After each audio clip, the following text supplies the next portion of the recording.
আজকে আমরা তোমার কাছে এসেছি আমাদের থিয়েটার গ্রুপ বিরাটি সমূহ পারফর্মার্স কালেকটিভ। আমরা একটা আড্ডা সিরিজ করছি নাম অবলিখিত। সেখানে আমরা যে কথাগুলো লেখা নেই, যেগুলো ওরাল হিস্ট্রি, যেগুলো আমাদের লিভড এক্সপিরিয়েন্সে আছে, আমাদের শরীরে আছে, আমাদের মননে আছে, সেগুলো নিয়ে আলোচনা করব। তোমার সম্পর্কে যাতে সবাই জানতে পারে, তোমাকে চেনে সবাই, তাও বলে দিই। আমাদের সঙ্গে আজকে রয়েছে অনুরাগ মৈত্রেয়ী শিল্পী এবং নাগরিক আন্দোলন অধিকার কর্মী, এবং আজকে অনুরাগ মৈত্রীর সঙ্গে আড্ডা দিতে এসেছি।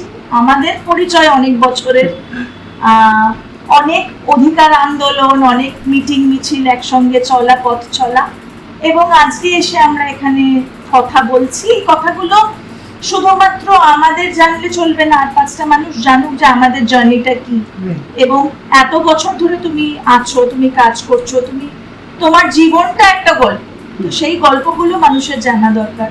তুমি তোমার সম্পর্কে একটু বলো, তোমার বড় হয়ে ওঠা, তোমার কাজ, তোমার পরিচয়, সেই নিয়ে একটু বলো শুরুতে।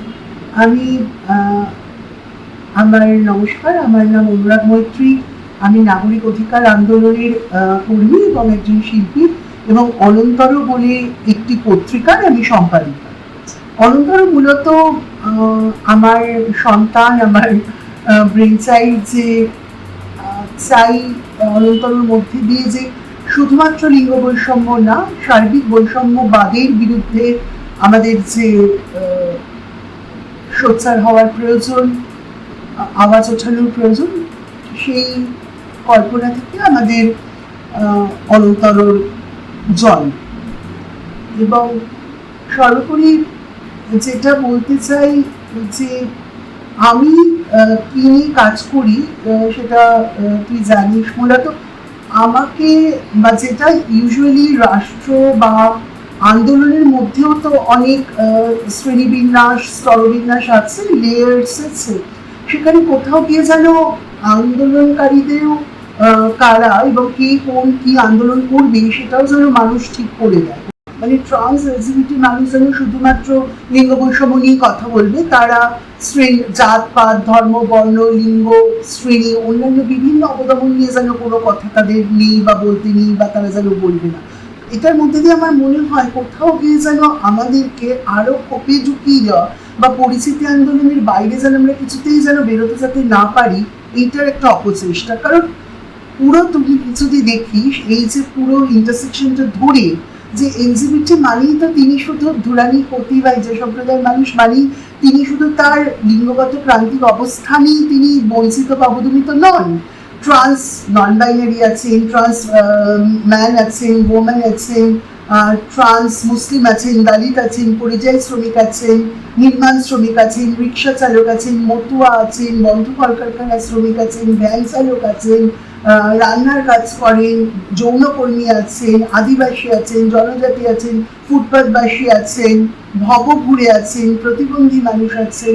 তো এইভাবে আজকে আমার আগুন তোমার বুকেও জ্বলে না কেন, মানে আমি বলি যে যখন অভয়ের এই ঘটনা ঘটেছিল আর জনশ্রুতি যে অভয়ের চোখ দিয়ে রক্ত বেরোচ্ছিল, তমগ্ন তপসিদ্ধকে তুই চিনতিস, যখন একজন ট্রান্স ওম্যান তাকে অল ওভার ব্রুজ ক্ষতবিক্ষত অবস্থায় তার ফ্ল্যাটে পাওয়া যায়, আমি কি দিয়ে কোন বেসিসে আমি আলাদা করবো? Pain has no gender.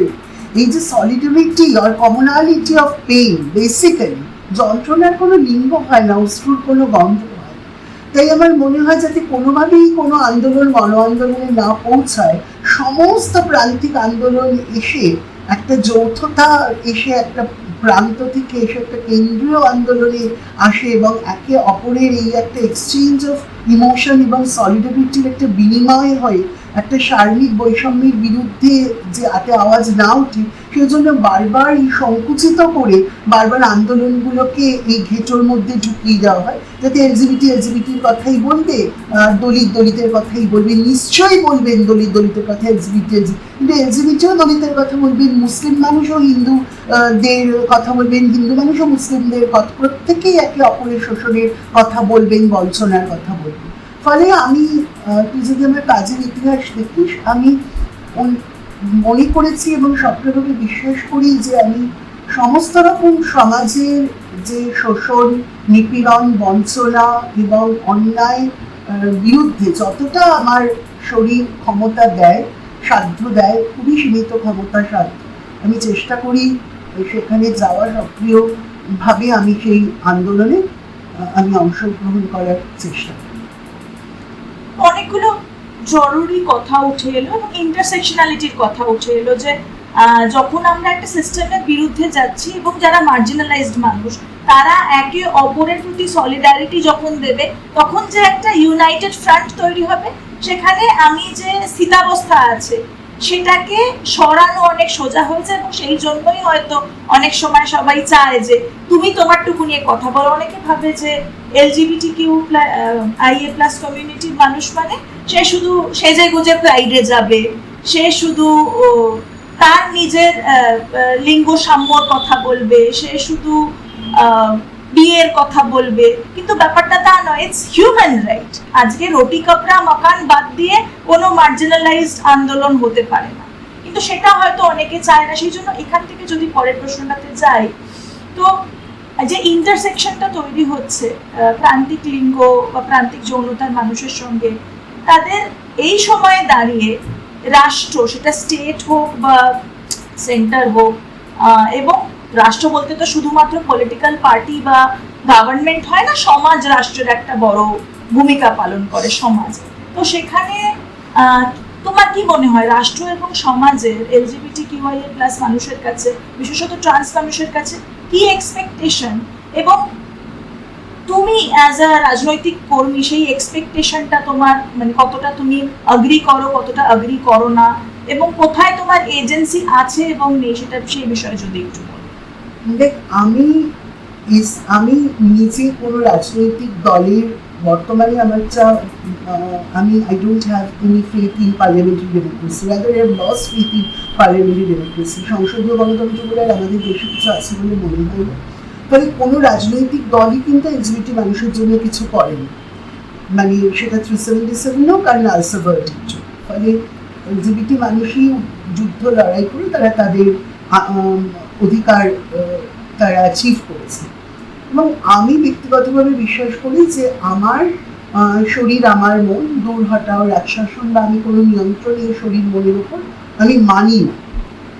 কিন্তু আমার যেটা মনে হয় যে এই সাম্প্রতিককালে যদি আমি SIA এবং ট্রান্স অ্যাক্ট 2026টাকে ধরি, খুবই গুরুত্বপূর্ণ প্রশ্নটি করি যে SIA নামক যে সুপার স্ট্রাকচার এবং যে সাবভার্সন হিসেবে আমি এই ট্রান্স অ্যাক্টটাকে দেখব, যেখানে ঠিক SIA যেভাবে বিভিন্ন মানুষদের নাম বাদ গেছেন, তারা ডিভোটার, ডিসিটিজেন হয়েছেন, বেনাগরিক হয়েছেন, ঠিক সমানভাবে কিন্তু LGBT ট্রান্স মানুষদেরও ভীষণভাবে নাম বাদ গেছে। কারণ তারা বহু ট্রান্স মানুষ আছেন যারা মাইগ্রেটেড, যারা পরিযায়ী, যারা বাড়ি থেকে বিতাড়িত হতে বাধ্য হয়েছেন, এলিমিনেশন ফ্রম তাদের বাড়িতে গেছে, বাইরে বলছে সে তো মারা গেছে, 2002-এর সঙ্গে আজকের ছবি মিলছে না, যে যারা অপারেশন করেছেন বা সোশ্যাল ট্রানজিশন করেছেন তাদের চেহারা মিলছে না, এরকম নানাবিধ বহু সমস্যা তৈরি হয়েছে।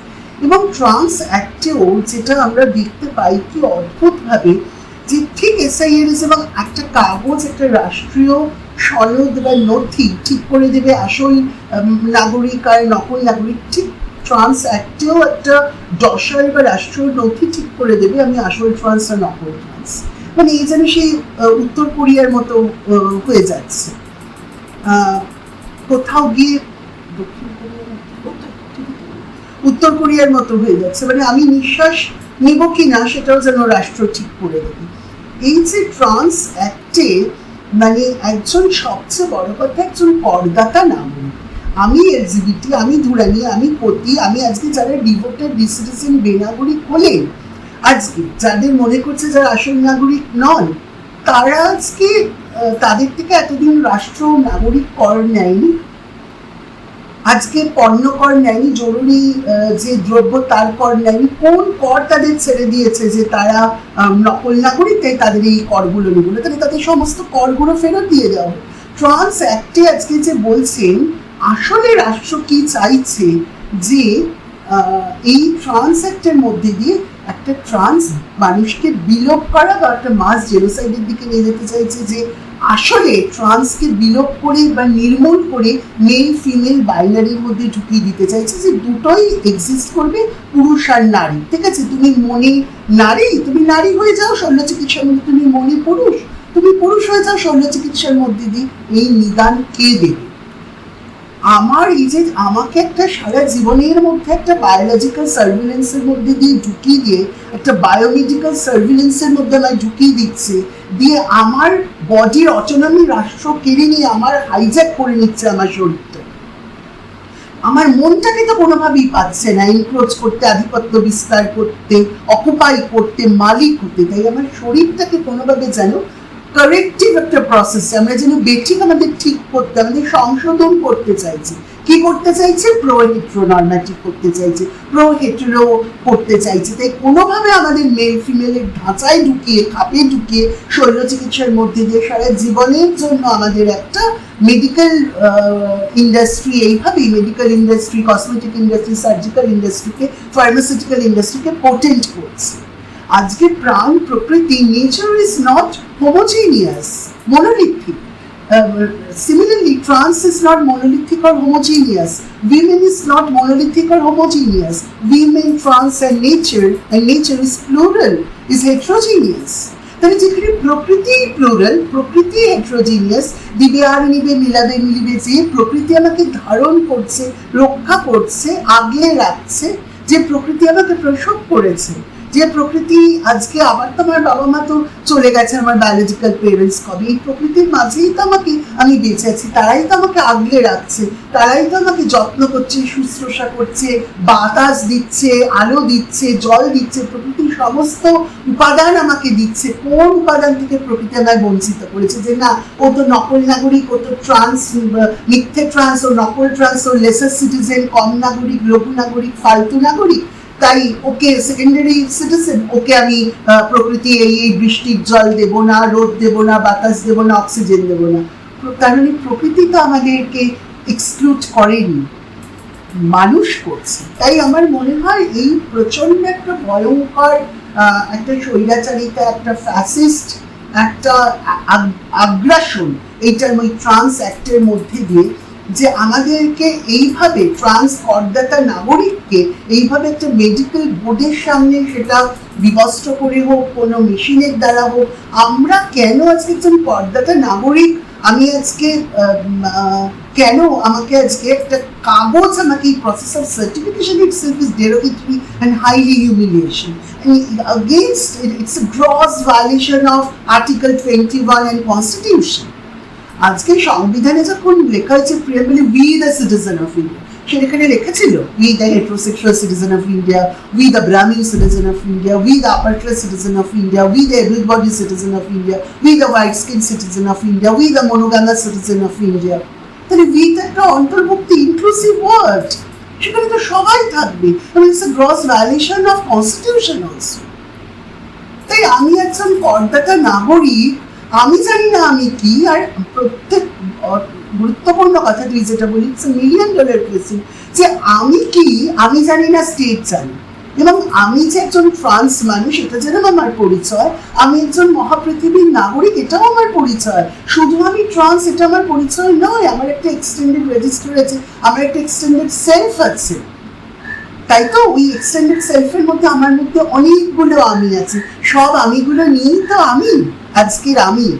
যে আমির মধ্যে যে শিক্ষা আমি পরিবেশ থেকে পেয়েছি, প্রকৃতি থেকে পেয়েছি, পরিবার থেকে পেয়েছি, রাজনীতি থেকে পেয়েছি, বন্ধুদের থেকে পেয়েছি, সমাজ থেকে পেয়েছি, সংসার থেকে পেয়েছি, বাবা মার থেকে পেয়েছি, আত্মীয় স্বজনের থেকে পেয়েছি, গাছেদের থেকে পেয়েছি, পাখিদের থেকে পেয়েছি, মানুষের পথ থেকে পেয়েছি, এই সমস্তটা নিয়েই তো আমি। তাই আমার সমস্ত যে এক্সটেন্ডেড সেলফ, তার সেগুলোকে সমস্তকে নষ্ট করে আমার দুপায়ের ফাঁকে কি আছে সেটা দিয়ে আমাকে এইভাবে রিডিউস করে দেওয়া, আমি এটা একটা reduction of my human identity হিসেবে দেখছি।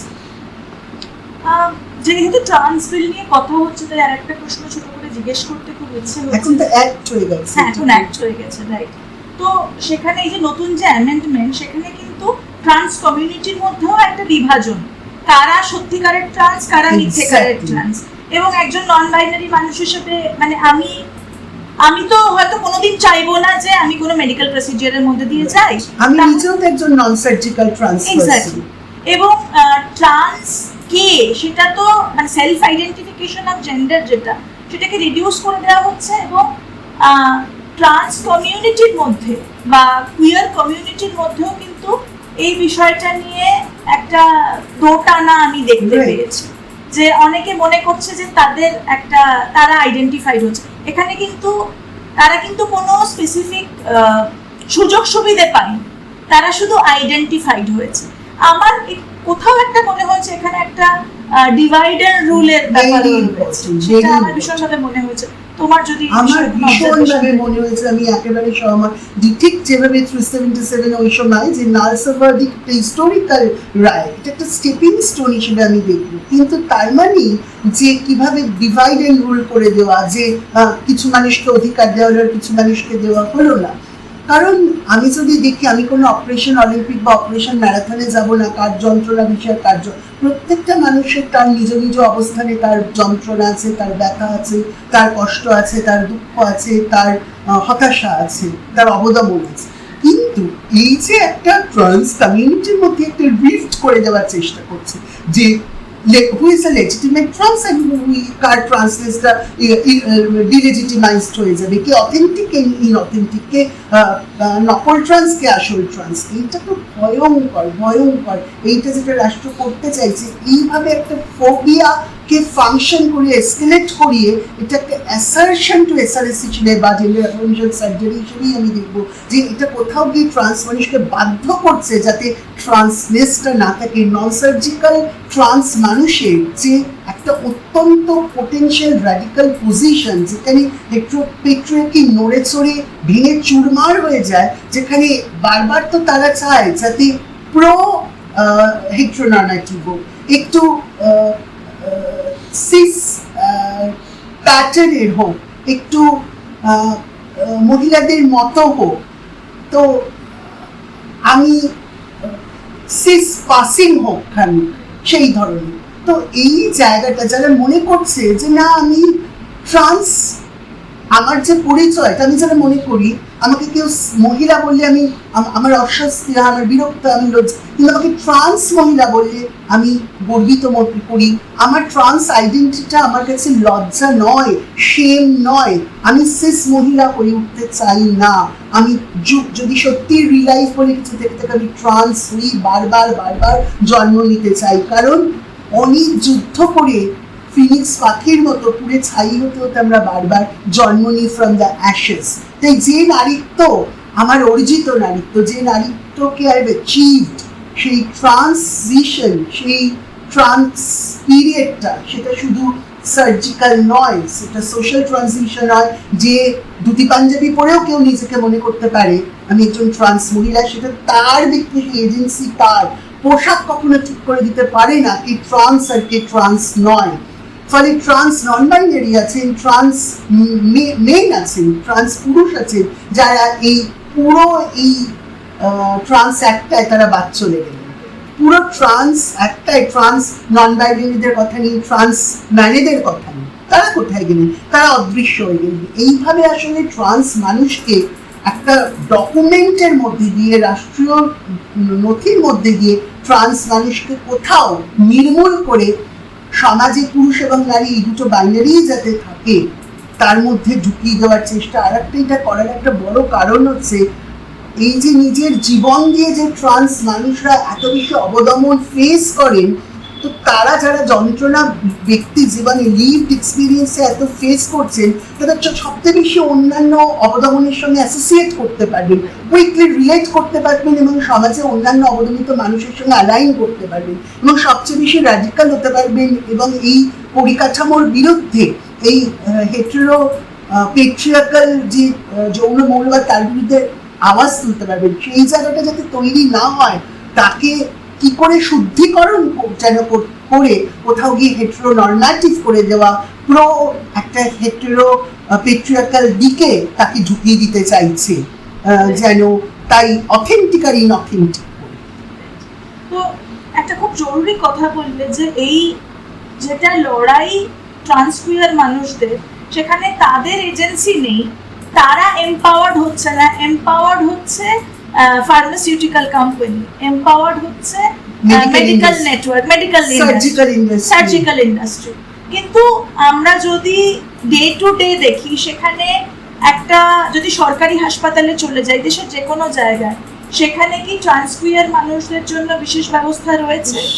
এবং আমি মানে তোমার কাছ থেকে একটু শুনতে চাই যে একদিকে মেডিকেল ইন্ডাস্ট্রিটাকে পুশ করা হচ্ছে, অন্যদিকে আসলে কি অবস্থা, যে স্বাস্থ্য যে পরিষেবা সেখানে ট্রান্সকুয়ার মানুষদের ইনক্লুশন সেটা কতটা হয়েছে, কতটা হয়নি, কি পরিস্থিতি, সেই বিষয়ে একটু কথা বলো। পশ্চিমবঙ্গের মানে প্রেক্ষাপটে যদি আমি দেখি, নালসা ভার্ডিক্ট 2014-15 এপ্রিল আমরা পেয়েছি, এটা 2026, প্রায় 12 বছর হয়ে গেল।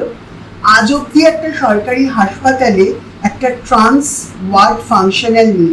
একটা পাইলট প্রজেক্ট হিসেবেও তোরা শুরু করতে পারতো। এত তো ডিলাপিডেটেড কন্ডিশনে, অ্যাবান্ডেন্ড অবস্থায় কত ওয়ার্ড, কত বিল্ডিং করে রয়েছে নেই। এবং আমি যেহেতু বহু গ্রাসরুট ট্রান্স জুরানিপতি হিন্দু সম্প্রদায়ের মানুষের অনেকের আমি আমার সাধ্য ক্ষমতা অনুযায়ী আমি মেডিকেল ক্রাইসিস আমি ডিল করি, বহু সময় যারা আমার কাছে রিচ আউট করে আমি দেখেছি। একটা কেস যদি আমি বলি, একজন ট্রান্স মানুষ আমার কো অ্যাক্টিভিস্ট সম্রাট বাড়ি আমাকে জানান, এবং আমি যখন গিয়ে তাকে প্রায় সে 1 মাস প্রায় এনআরএসে আমি ভর্তি করেছিলাম ছিল, যখন আজ অব্দি সরকারি হাসপাতালে যে মেল ফিমেল ছাড়া আদার্সটা মানে অ্যাডমিশনের ক্ষেত্রে নেই বলে ওখানে ডাক্তারকে অনুরোধ করে ইনিশিয়াল করে কেটে ট্রান্সজেন্ডার লিখে দিয়েছে।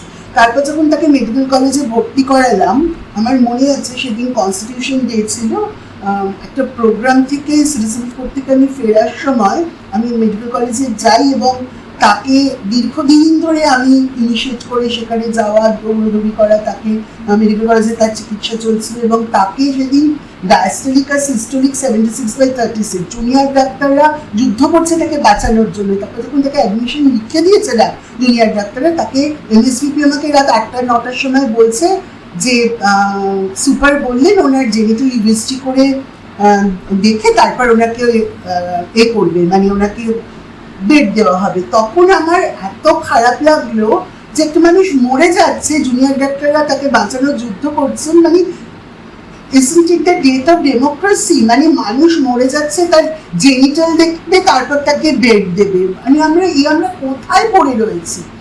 তারপর তখন মানে নালসা ভার্ডিক্ট তো রয়েছে, তার মানে আইন সবকিছু করতে পারে না, আইন বিরোধী শিবিরকে যথেষ্ট সতর্ক করে, কিন্তু এটা আমি পরে আসছি, কিন্তু আইন সবকিছু করতে পারে না, মানে এখনো অ্যাওয়ারনেসের কত অভাব।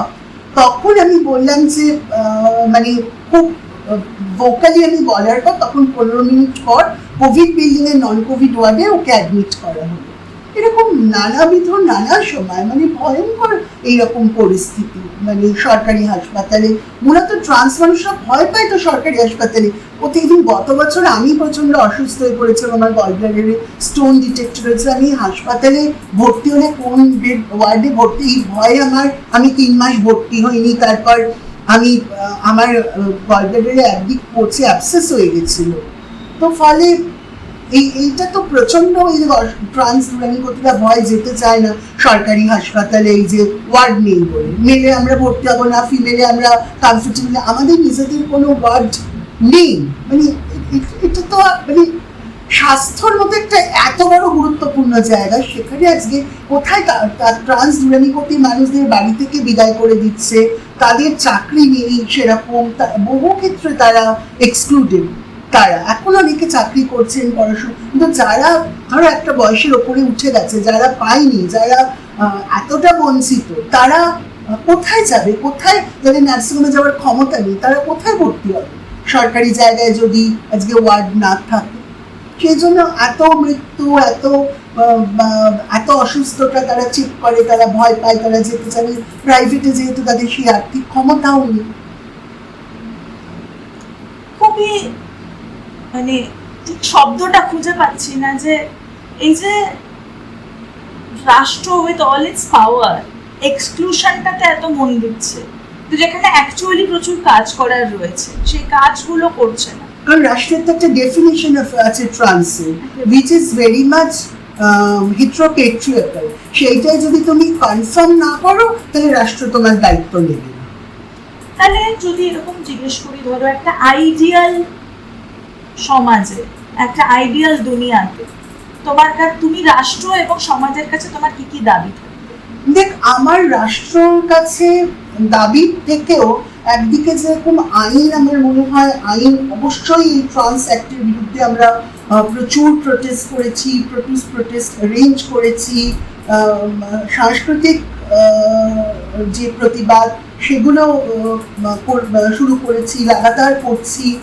কারণ আমার মনে হয় সাংস্কৃতিক প্রতিবাদের মধ্যে দিয়ে খুব সহজ কিন্তু তরলভাবে নয়, মানুষের মানব মনে যে বৌদ্ধিক বদল সেটা আনা যেতে পারে। সেটা সিনেমা দেখি হোক, গানের মধ্যে দিয়ে, নাটকের মধ্যে দিয়ে, কবিতার মধ্যে দিয়ে, গল্পের মধ্যে দিয়ে, ছবি আঁকার মধ্যে দিয়ে সেই বদল আসে। কিন্তু আমার যেটা একদিকে অবশ্যই ট্রান্স অ্যাক্টের বিরুদ্ধে আমরা আইনি পথে বিরোধিতা করব, সেটা যেভাবে প্রয়োজন।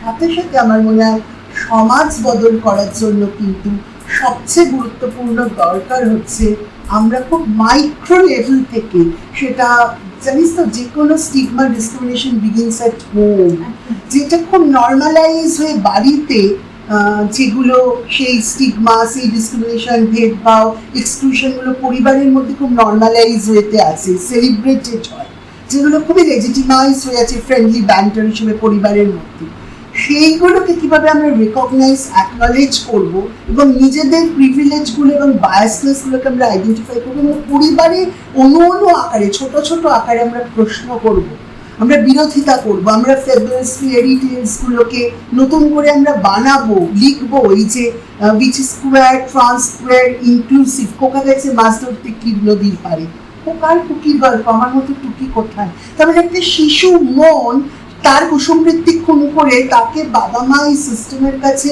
বলি হয়ে, তাকে তো পিতৃতন্ত্রের সমস্ত উপাদান দিয়ে সে একটা হেট্রোপেট্রিয়াকাল মানুষ তৈরি হচ্ছে। সে তো মানুষ না, সে পুরুষ তৈরি হচ্ছে, বা হেট্রোপেট্রিয়াকাল একটা নারী তৈরি হচ্ছে। তো আমি এই মধ্যে দিয়ে মাদেরকেও বলবো, আপনারা শিশুকে হেট্রোপেট্রিয়াকাল পুরুষ করবেন না একটা সেন্সিটিভ মানুষ করবেন? কি করবেন আপনাদেরও চিন্তা করতে হবে। যে ছেলে একদিন বড় হয়ে আপনাদের বা মেয়ে বা সন্তান আপনার ভিটো পেনশন কেড়ে কুড়ে নিয়ে নেয়, আপনি বিলাপ করেন, কিন্তু তাকেই তো আপনি হেট্রোপেট্রিয়াকাল সব বীজ ওই কুসুমবৃত্তি খুন করে শিশু বয়সে দিয়ে ওই র্যাগার আপনিই তৈরি করেছেন। র্যাগার তো কলেজ ইউনিভার্সিটি তৈরি হয় না, র্যাগার শিশু বয়স থেকে ওই যে মানে মর্নিং শোস্টাডি, ওই বীজ, ওই স্যাপলিং পিতৃতন্ত্রের পুঁতে দেওয়া হয়। এই তুই কার জেন্ডার নেই বলতো? সাবান থেকে, শ্যাম্পু থেকে, পাউডার কেস থেকে, পেন্সিল বক্স থেকে, রুমাল থেকে, প্যান্টি থেকে, পর্দা থেকে, কিসের জেন্ডার নেই? সবকিছুরই তো হাঁটা, চলা, বলা, বসা, তাকানো, হাত ধরা, হাসি, সবকিছুরই ছেলে আর মেয়ে আছে। এই ছোটবেলা থেকেই যদি বাবা মায়েরা যদি বাচ্চাকে তার মতো করে বড় হতে দেয়, তাই আমি না এই কথাটা আমার ভীষণ মনে হয় যে আমরা তো বারবার অ্যাকসেপ্টেন্সের কথা বলি। আমি তীব্রভাবে অ্যাকসেপ্টেন্স শব্দটাকে আমি ভেহিমেন্টলি প্রোটেস্ট। কে কাকে গ্রহণ করবে? ব্রাহ্মণ মানুষ দলিতদের গ্রহণ করবেন, আর এবলড বডি ডিসেবলদের গ্রহণ করবে, আর না হেটেরোসেক্সুয়াল মানুষরা এলজিবিটি মানুষকে গ্রহণ করবে? কাশীর অন্নপূর্ণার মতো আমরা হাত পেতে থাকবো তার নিচে, দয়া করে আমাকে একটু গ্রহণ করো না। গ্রহণের মধ্যে the politics and philosophy of গ্রহণ, acceptance, there lies a subtle dormant একটা হায়ারার্কি আছে। তাই let us acknowledge and celebrate diversity, প্রকৃতির যে অপূর্ব যে বৈচিত্র্য, বিবিধতা, যে প্লুরালিটি, যে হেট্রোজেনিটি, তাকে আমরা উদযাপন করি তার নিজের আলোয়, তার নিজের আনন্দে। আমার মনে হয় তার থেকে বড় জিনিস আর কিছু হতে পারে না। সবচেয়ে প্রয়োজন এই সমাজ সংস্কার, সমাজ বদল, সমাজ মেরামতি, যে অভয়ের হাত ধরে যে she has been a whistleblower, আমরা দেখেছি every cloud has a silver lining, মনুষ্যত্ব মরেনি, সারা বিশ্বের মনুষ্যত্ব মরেনি। তাই এই আন্দোলনের যে ছোট ছোট প্রান্তিক স্তিমিত রুগ্ন প্রদীপের নিচে পড়ে থাকা যে ছোট ছোট, আমরা শুনেছি ভগবানগোলা লালগোলায় 1 লক্ষ না 2 লক্ষ মানুষ পথে নেমেছিলেন, বিভিন্ন মানুষ যে প্রান্তে প্রান্তে পথে নেমেছিলেন, সবাই তাকে ঘরের মেঘ করে তুলেছিল। আজকে সমস্ত প্রান্তিক মানুষরা এসে একটি কেন্দ্রীয় স্বরে এসে মিশেছিল জাস্টিস ফর অভয়ারণ্য। তাই আমরা যদি সত্যি বদল চাই, শুধু আইন একটা পার্ট, কিন্তু শুধু আইন দিয়ে বৌদ্ধিক বদল, কগনিটিভ চেঞ্জ, মানুষের মানব মনে যে ঘৃণার বিশ্বাস রয়েছে সেই বদল করা যাবে না। সেই বদল তখনই সম্ভব যখন আমরা সাংস্কৃতিক মধ্যে দিয়ে নিত্য নৈমিত্তিক নিত্য কর্ম পদ্ধতিতে দৈনন্দিন জীবনে, নাগরিক জীবনে, গ্রামীণ জীবনে আমরা বদল আনার চেষ্টা করব। টিফিন বেলার আড্ডায়, স্কুল কলেজের আড্ডায়, স্কুল ফেরার সাইকেলের আড্ডায়, সন্ধ্যাবেলার চায়ের দোকানের আড্ডায়, মাদের দুর্গাপুজোর বসার আড্ডায়, অঞ্জলির আড্ডায়, গল্পের আড্ডায়, রান্নাঘরের হেসেলে কুটনো কোটার গল্পে, উনুনে আঁচ দেওয়ার গল্পে, এই ধরনের ছোট ছোট ঘরোয়া আড্ডাগুলোতে, চায়ের দোকানের আড্ডায়, মাঠে ময়দানে খেলার আড্ডায় আমাদের কিভাবে আমরা এই বৈষম্যগুলোকে অ্যাড্রেস করব, এবং স্কুল স্তর থেকে খুব ছোটবেলায় আমরা এইগুলো নিয়ে কথা বলবো। আমরা তো সেক্স কথাটা উচ্চারণ করাই একটা ট্যাব। আমরা বারবার বলি, বাচ্চা যখন জিজ্ঞাসা করে মা আমি কি করে বললাম, রূপকথার গল্পে বললাম বাবু আমার পেটে আলো এসে পড়লো, ভগবানের কাছে প্রার্থনা করো, দেখবে তোমার একটা ভাই বোন হবে। না, কেন আমরা সহজভাবে বলতে পারি না? একটা বায়োলজিক্যাল প্রসেস। হ্যাঁ, আমরা সেক্স করেছি, আমরা ইন্টারকোর্স করেছি বলে তুমি জন্মছো বাবু। বাচ্চাকে কেন বলতে পারি না? কিসের এত শ্লাঘা, কিসের এত লজ্জা? সেই জন্যই তো পিরিয়ডের রং নীল হিসেবে দেখানো। এখনো কেন আমরা প্যাডটাকে নিয়ে ওষুধের দোকান থেকে আমি কালো প্লাস্টিকে মুড়ে আমরা নিয়ে আসি? কিসের এই লজ্জাটা কাটাতে হবে? সেক্স কথাটা বারবার সগর্বে উচ্চারণ করতে হবে। যেখানে রেপ করতে মানুষের লজ্জা হয় না, সেক্স কথাটা উচ্চারণ করা লজ্জা। এবং আমি কিছুদিন আগে পর্যন্ত দেখেছি যখন 377 থেকে হোমোসেক্সুয়ালিটি সরিয়ে দেওয়া হলো, অনেক মিডিয়া হাউস কিন্তু সমকামী কথাটা বলতে হেজিটেট করছিল। সমপ্রেমী হতেই পারে, সমপ্রেমী, কিন্তু সমকামী কথাটার প্রতি এত হেজিটেশন না, কারণ কোথাও গিয়ে তো ওরা মানে sodomy, the practice act of সোডমিটাই খুব হিনিয়াস, মানে বলে গুগাড়ি চালায়, মানে প্রচন্ড একটা নোংরা চোখে দেখা হয়। বাবা সমকামী, আফটার অল ওরা তো মানুষ। মানে কেন আমি ট্রান্স, এটা আমার পরিচয়, আমাকে কেন বারবার মানুষ বলবে? মানে ও যাই হোক, এই যে ও যাই হোক, ঋতুপর্ণ ঘোষ যাই হোক, উনি কত বড় পরিচালক, এইটা আমি বলতে চাই, এটা নিয়ে একটু বিস্তারে বলতে চাই যে কম্পেনসেশন মোডে আমাদের ফেলে দেওয়া হয়। ট্রান্স হওয়া অপরাধ, মুসলিম হওয়া অপরাধ, দলিত হওয়া অপরাধ, যৌনকর্মী হওয়া অপরাধ, আদিবাসী হওয়া অপরাধ, প্রতিবন্ধী হওয়া অপরাধ, দলিত হওয়া অপরাধ, মতুয়া হওয়া অপরাধ, এলজিবিটি দুরানি গতি হিজড়া হওয়া অপরাধ, কালো হওয়া অপরাধ, বেটে হওয়া অপরাধ, রোগা হওয়া অপরাধ, ছোট স্তন হওয়া, ছোট কাঁচা হওয়া অপরাধ। সেইগুলো কিভাবে, এটা আমি মেয়েদের ক্ষেত্রেও বলছি, তার আমাদের কিভাবে এই অপরাধকে কিভাবে আমরা সারা জীবন আমাদের মধ্যে একটা সেন্স অফ গিল্ট ঢুকিয়ে দেওয়া হয়। এখানে আমি একটু অ্যাড্রেস করতে চাই how the tool of operation becomes the tool of responsibility.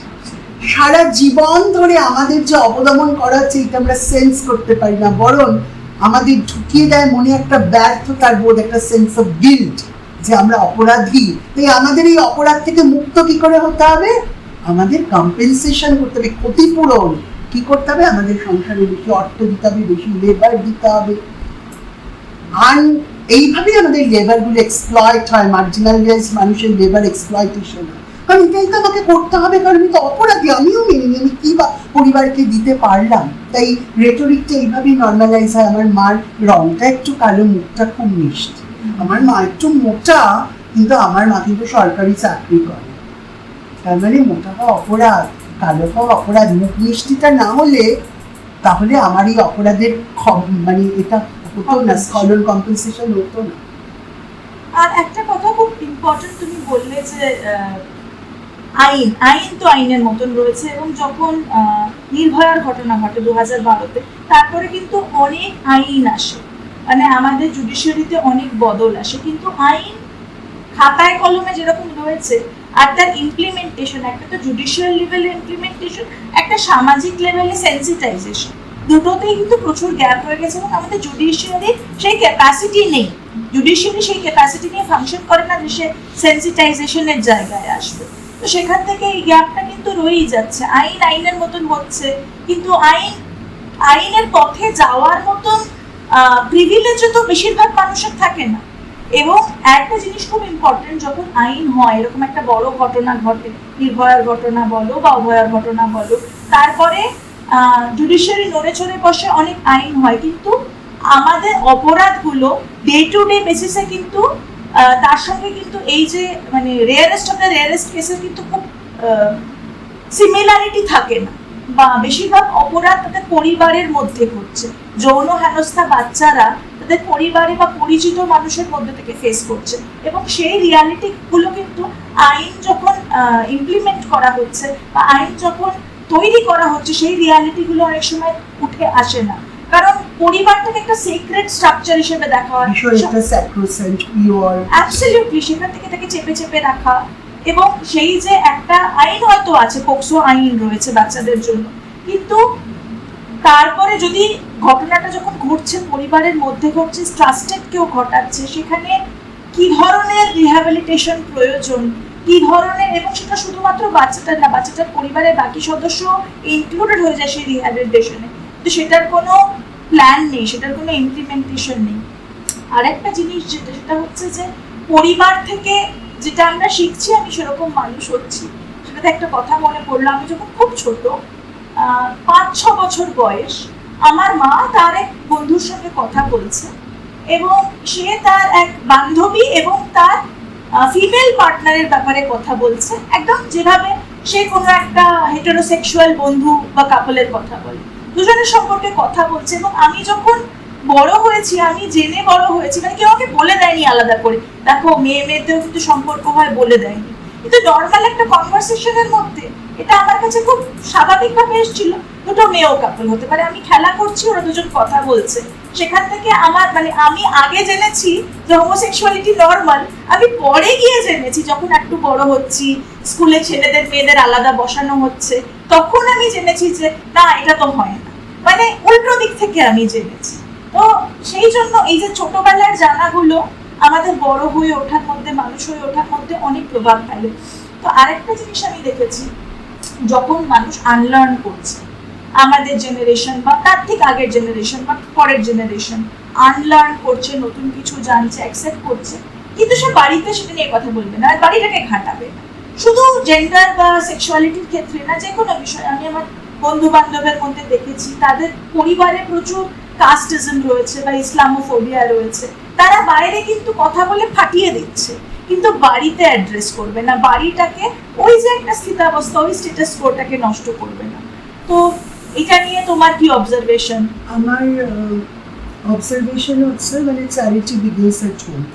যারা অ্যালাই, এখন তো সবাই খুব অ্যালাই হতে চান, তো শ্রদ্ধা করি এই অ্যালাই হওয়ার প্রবণতাকে, কিন্তু যারা যারা এলজিবিটি নন, নিজেরা যারা নিজেদেরকে হেটেরোসেক্সুয়াল মনে করেন, যারা ট্রান্সকুয়ার হিসেবে আইডেন্টিফাই করেন না, সেই ধরনের মানুষ যারা ট্রান্সকুয়ার স্পেকট্রামের বাইরে বলে নিজেকে মনে করেন, কিন্তু তারা ট্রান্সকুয়ার ইস্যু নিয়ে তারা কাজ করতে চান, তারা লিখতে চান, বলতে চান, সিনেমা বানাতে চান, ছবি বানাতে চান, এরা অনেক কিছু কাজ করতে চান, তাদের আমার মনে হয় তাদের উদ্দেশ্যে একটা কথা আমার লিভড এক্সপিরিয়েন্স দিয়ে আমার বলার খুব প্রয়োজন, যে আমরা কিন্তু শুধুমাত্র একটা একাডেমিক বা শুধুমাত্র একটা সাবজেক্ট না, একটা কাজের বিষয় না, আমরা কিন্তু রক্ত মাংসের নিউক্লিয়াস মেমব্রেন একটা মানুষ, একটা জীবন। তাই শুধুমাত্র আমাদের নিয়ে সিনেমা বানাবো, লিখবো, গল্প লিখবো, নভেল লিখবো, কবিতা লিখবো, ছবি আঁকবো,